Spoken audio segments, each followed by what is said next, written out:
രാവിലത്തെ school trip. Road മൊത്തം block. First ബെല്ലടിക്കാൻ മിനിറ്റുകൾ ബാക്കി.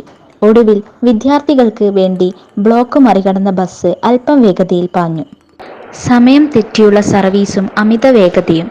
ബസ് മോട്ടോർ വാഹന വകുപ്പ് പിടികൂടി. ഡ്രൈവറുടെ ലൈസൻസ് റദ്ദ് ചെയ്തു.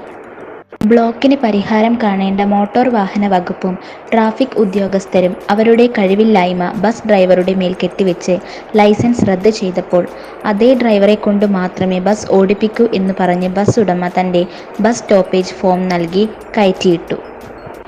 ഓടിച്ചിട്ട് ലാഭമില്ല, പിന്നെന്തിന് മറ്റൊരു ഡ്രൈവറെ വെച്ച് വീണ്ടും പരീക്ഷണത്തിന് മുതിർന്ന് അവൻ്റെ ലൈസൻസും കളയണം.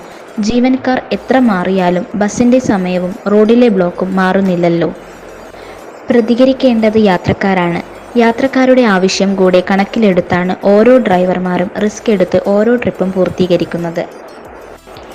എനിക്കും നിങ്ങൾക്കും യഥാസമയങ്ങളിൽ ലക്ഷ്യസ്ഥാനങ്ങളിൽ എത്തുന്നതിന് വഴി ക്ലിയർ ചെയ്തു തരേണ്ട ബാധ്യത നമ്മുടെ നികുതി പണം ശമ്പളമായി മേടിക്കുന്ന മോട്ടോർ വാഹന വകുപ്പിനും ട്രാഫിക് പോലീസ് ഉദ്യോഗസ്ഥർക്കുമുണ്ട്.